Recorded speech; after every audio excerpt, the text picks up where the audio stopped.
ಬೆಳವಣಿಗೆ ಕುರಿತಂತೆ ಸಿಎಂ ಕೂಡ ಪ್ರತಿಕ್ರಿಯೆ ಕೊಟ್ಟಿದ್ದಾರೆ. ಇದು ಕ್ರಿಮಿನಲ್ ಅಫೆನ್ಸ್ ಅಂತ ಸಿಟಿ ರವಿ ಮಾತಿಗೆ ಸಿಎಂ ಸಿದ್ದರಾಮಯ್ಯ ಆಕ್ರೋಶ ಹೊರಹಾಕಿದ್ದಾರೆ. ಲಕ್ಷ್ಮೀ ಹೆಬ್ಬಾಳ್ಕರ್ ಈ ಸಂಬಂಧ ದೂರು ಕೊಟ್ಟಿದ್ದಾರೆ. ಪೊಲೀಸ್ ಠಾಣೆಯಲ್ಲೂ ಕೂಡ ದೂರು ಸಲ್ಲಿಕೆ ಮಾಡ್ತಾರೆ. ಪೊಲೀಸರು ಏನು ಕ್ರಮ ತೆಗೆದುಕೊಳ್ತಾರೋ ನೋಡೋಣ. ಇದೊಂದು ಕ್ರಿಮಿನಲ್ ಅಫೆನ್ಸ್ ಅಂತಿದ್ದಾರೆ ಸಿಎಂ ಸಿದ್ದರಾಮಯ್ಯ. ಇದೊಂದು ಅಪರಾಧ ಆಗತ್ತೆ.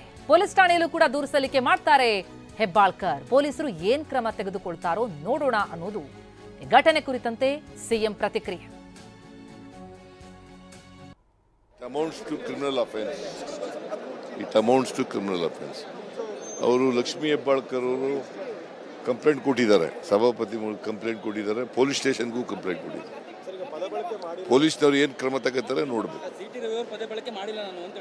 ಯಾರು 10 ಸಾರಿ ಹೇಳಿದಾರಂತೆ ಎಲ್ಲರೂ ಹೇಳ್ತಾ ಇದ್ದಾರೆ. ನನಗೆ ಗೊತ್ತಿಲ್ಲ, ನಾನು ಇರಲಿಲ್ಲ, ಕೌನ್ಸಿಲ್ನಲ್ಲಿ ಇರಲಿಲ್ಲ.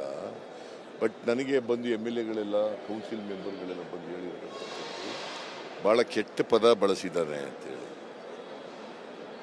ರವಿಯವರು ಸಿಟಿ ರವಿ ಭಾಳ ಕೆಟ್ಟ ಪದ ಬಳಸಿದ್ದಾರೆ. ಅದು ಕ್ರಿಮಿನಲ್ ಅಫೆನ್ಸ್ ಆಗುತ್ತದೆ. ಅದರಿಂದ ಭಾಳ ನೊಂದ್ಕೊಂಡಿದ್ದಾಳೆ ನಮ್ಮ ಲಕ್ಷ್ಮೀ ಹೆಬ್ಬಾಳ್ಕರ್ ಅವರು, ಮಂತ್ರಿ ಭಾಳ ನೊಂದ್ಕೊಂಡಿದ್ದಾರೆ.